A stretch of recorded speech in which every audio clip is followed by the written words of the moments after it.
treasure hunting weekend, mga katiyats. Kami ngayon ay nagpasyal-pasyal ng aking Surigao Sound Junior.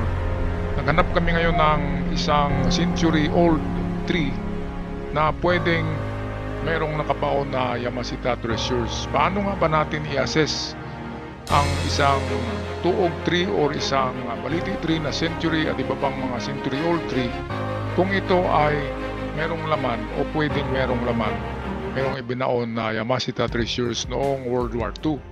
Paano nga ba? Mamaya natin yan pag-usapan. Bago tayo magpatuloy, shout out muna tayo kina Vince Macabio, Jonathan Bisaya, Warren Salisi, Melvin Balupos, Nico De Leon Barber, shout out din kay Rogelio Cortez, Remelito Katamura, Marlon Agpawa, Corazon Bado, Robert Cabunila, shout out kay Rodolfo Kalaylay, Arnold Mico, kay Richie Caballero, Lopi Marino, Nick Luyas, Jocelyn Dionce, at shout out kay MMS Iya, Christopher Rutas, Ann Miranda, and lastly shout out kina Gemma Favors, GC Gasatan, Hilda Bayungan, Sindoy Morelio, at kay Winnie Mahilom. At sa mga hindi nabanggit na mga pangalan, shout out sa lahat. Tayo na ngayon magpatuloy sa ating paglalakbay at sa paghanap ng isang magandang century old tree na pwedeng merong laman na Yamashita treasures. Alright, so ito na tayo mga katiyats. Natagpuan natin yung malapit lang sa highway na tuog tree. Talagang century yan. Ngayon, paano ba natin malaman kung yan ay isang century old tree na mayroong nakabaon na Yamashita treasures? Okay, tingnan muna natin ha. Laki-laki ng ugat niya, no? Well, ang una dyan ay tingnan ang bandang northeast at east.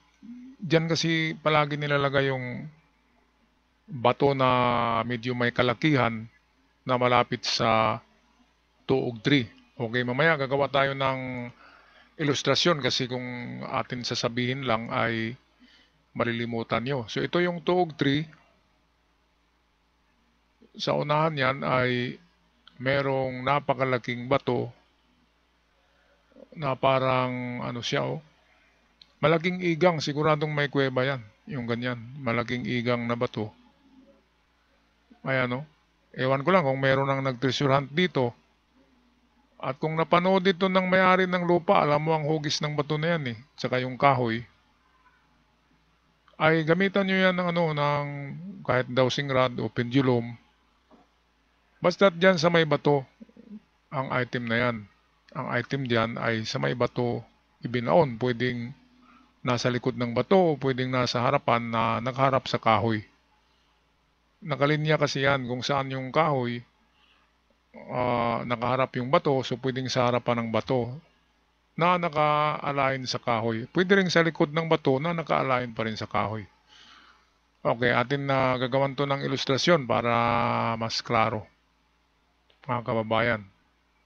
Nasa lang to bandang higakit. Bandang higakit ito. Mga katiets, sa mga katiets natin sa higakit, sa lugar diyan ay pwede niyong tingnan yan, yung likod ng bato.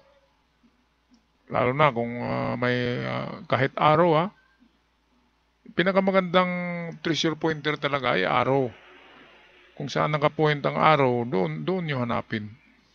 At kung merong ganyan, sa likod ng bato na yan o sa harap ng bato na yan, kapag merong araw, o kahit malaki lang na na butas na parang bowl or kalduhan, parang kalduhan kalaki, na may lalim na 3 inches, sa harapan yan mismo ang hukay.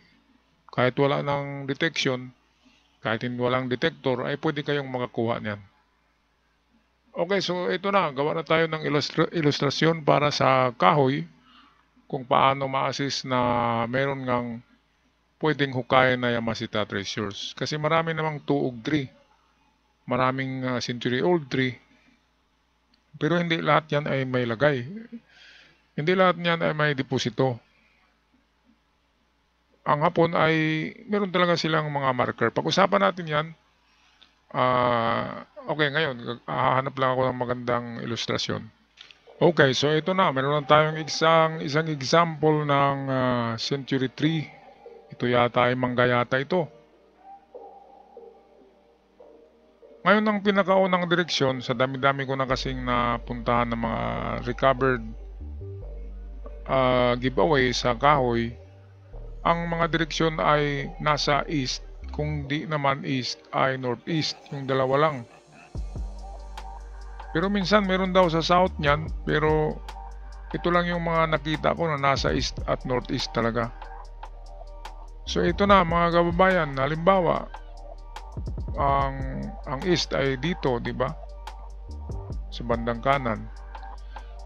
Ngayon, ikot lang kayo dito. Ikutin nyo lang kahit hindi east, punta kayo sa west. Ikutin nyo ang buong palibot ng kahoy sa radius or circumference na pinakamalapit ay 5 and then pinakamalayo ay 9.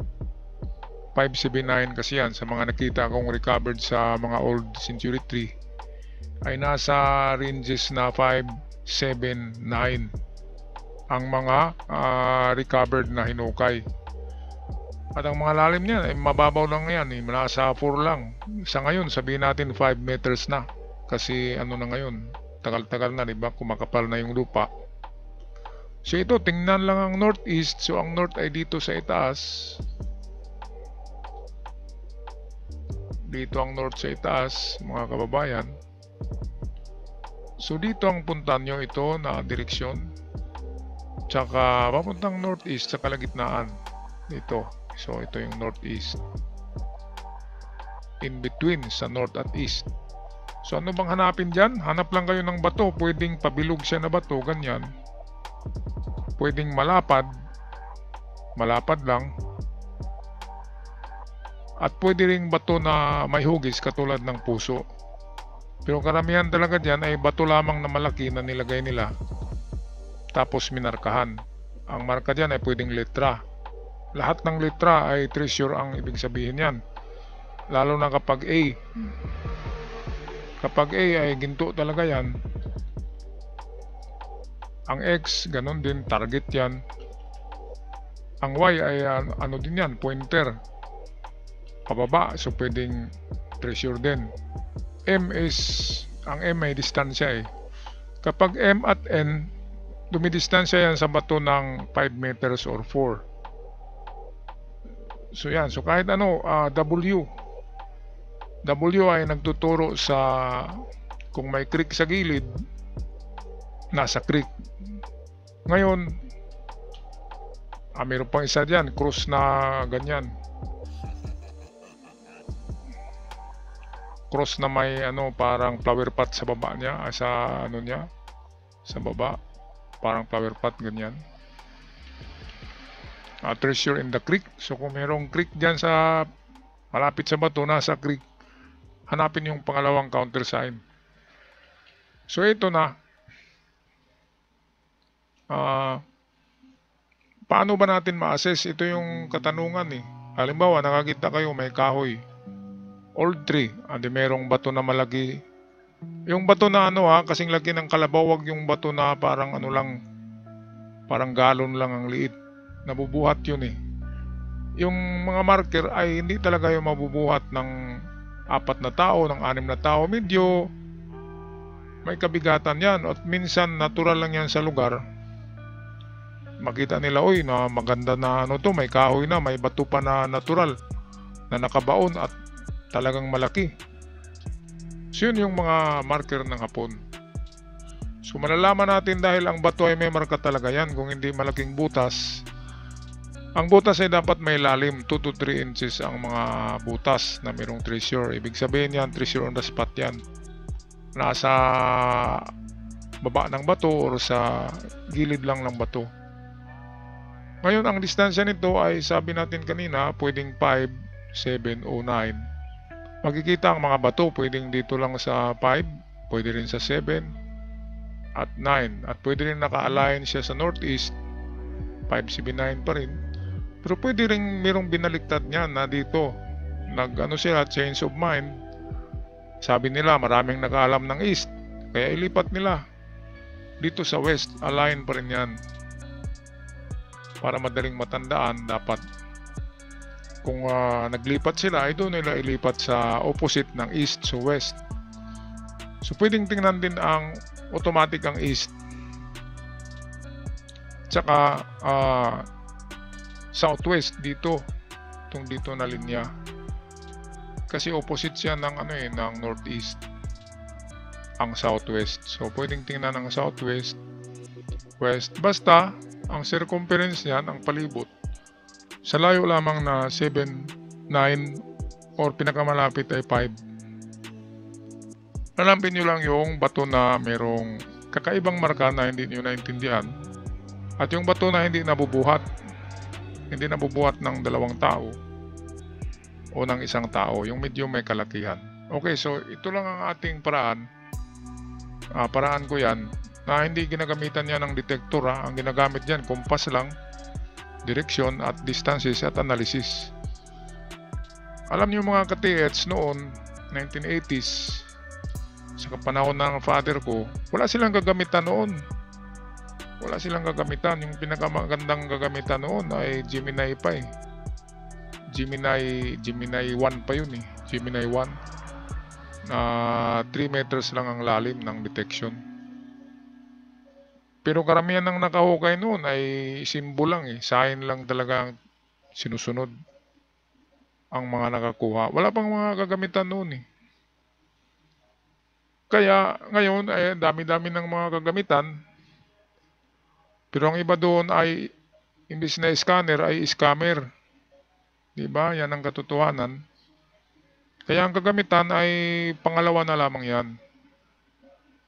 Ang importante talaga, meron tayong analysis, assessment, at marunong tayo tumingin ng kahulugan ng mga marka, mga ka-TH. Okay, so ito lang yung aking may bahagi sa inyo na technique sa paghanap ng or pag-assess kung ang puno na nakita nyo na old century tree ay meron bang load or deposit. So ayun, unahin nyo ba to? Meron bang isa pala ito, sinabi ko kanina, di ba merong creek?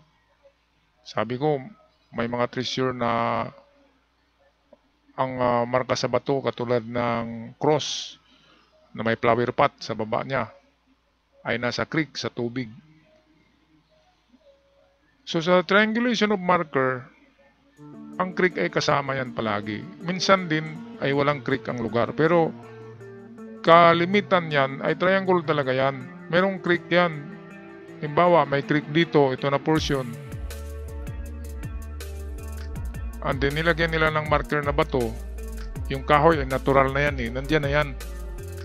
Diyan na tumubo yung kahoy, hindi yan nila tinanim. Talagang ano yan na kahoy dyan, natural na diyan na siya tumubo.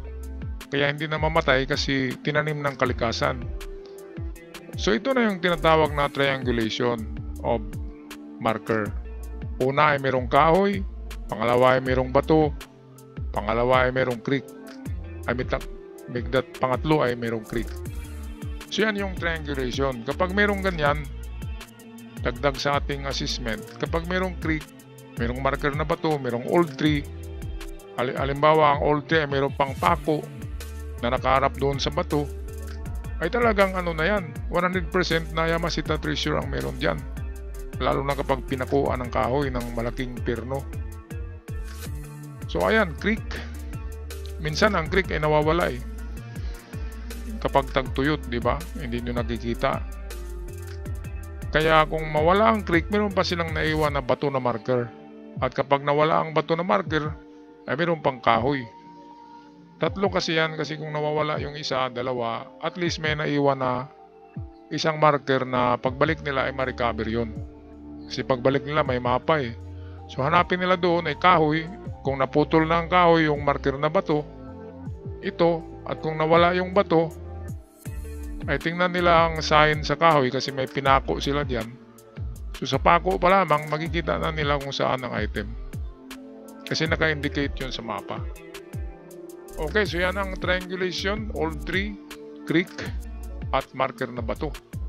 Yan ang assessment kung merong load na kamuti ang inyong pinaghinalaan nyo na old tree na baka merong Yamashita treasures. At kapag walang creek, walang bato na marker, medyo magduda tayo dyan, walang pako ang kahoy.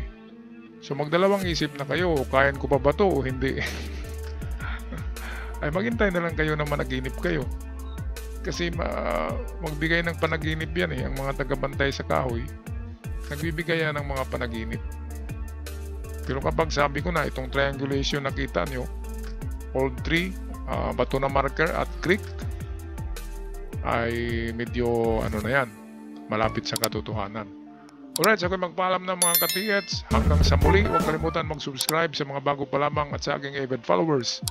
Maraming salamat. Good luck sa inyong lahat sa pag-treasure hunt.